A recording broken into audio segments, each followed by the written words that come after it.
जैसे चकोर संगे रहे चांदनिया, ओसाही सजन संगे रहे सजनिया।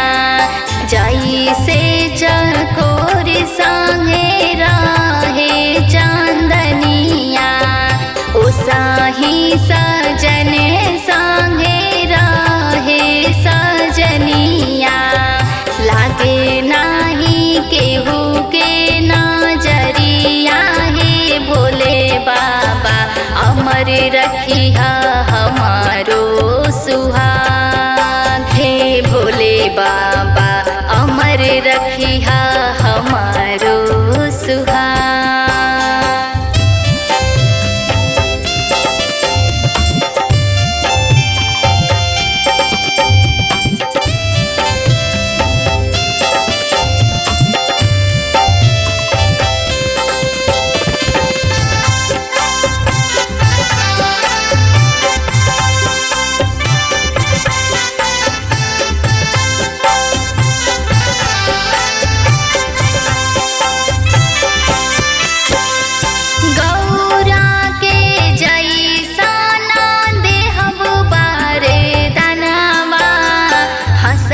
खेलत रही हम पिया जी के संगमा, गौरा के जैसन देहब बरदानवा।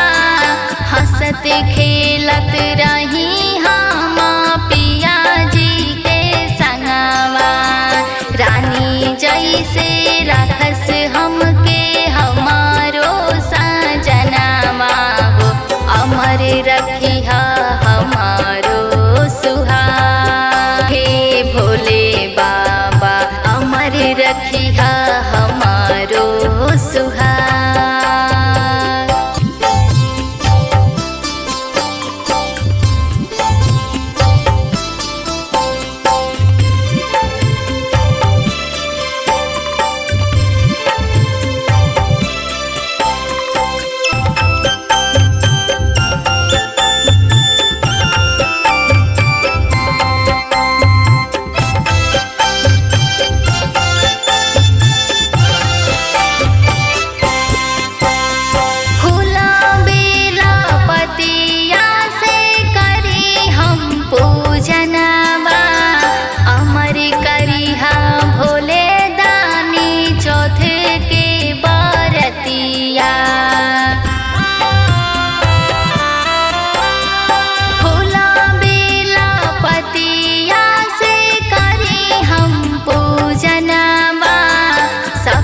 करिहा भोले दानी चौथ के बरतिया, पूरा करिहा हमारो सपनावा।